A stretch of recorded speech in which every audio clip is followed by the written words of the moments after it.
కంచగచ్చిబౌలి భూములు అటవీ భూములు కావని తెలంగాణ సర్కార్ చెప్తోంది. దీన్ని అనుసరించి కౌంటర్ దాఖలు చేసింది. 20 ఏళ్లుగా ఖాళీగా ఉండడం వల్ల అక్కడ పొదలు పెరిగాయని, అటవీ రెవెన్యూ రికార్డ్స్ లో వాటిని అటవీ భూములుగా పేర్కొనలేదనేది తెలంగాణ ప్రభుత్వం వాదన. మరి ఆ భూములకు ఎలాంటి కంచె లేదని, కంచె ఏర్పాటు చేసేందుకు తాము ప్రయత్నం చేశామని, ఈ భూముల్లో ఎలాంటి జంతువులు లేవని కౌంటర్లో తెలంగాణ ప్రభుత్వం పేర్కొంది. ఇక బుధవారం అంటే ఏప్రిల్ 16వ తేదీ సుప్రీంకోర్టులో విచారణకు ఈలోపే కౌంటర్ దాఖలు చేయాల్సి ఉండడంతో న్యాయ నిపుణులతో సుదీర్ఘ చర్చల తర్వాత ఓ క్లారిటీకి వచ్చిన తెలంగాణ ప్రభుత్వం కౌంటర్ దాఖలు చేసింది.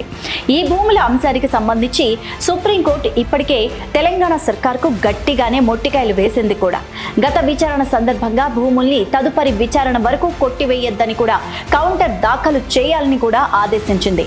చెట్లు నరికివేతపై తీవ్రంగా స్పందించింది. కంచగచ్చిబౌలిలో హడావిడిగా చెట్లను కొట్టేసి అభివృద్ధి చేయాల్సిన పని లేదని, దీనికి సంబంధించిన అవసరమైన అనుమతులు పొందారా అని ప్రశ్నించింది.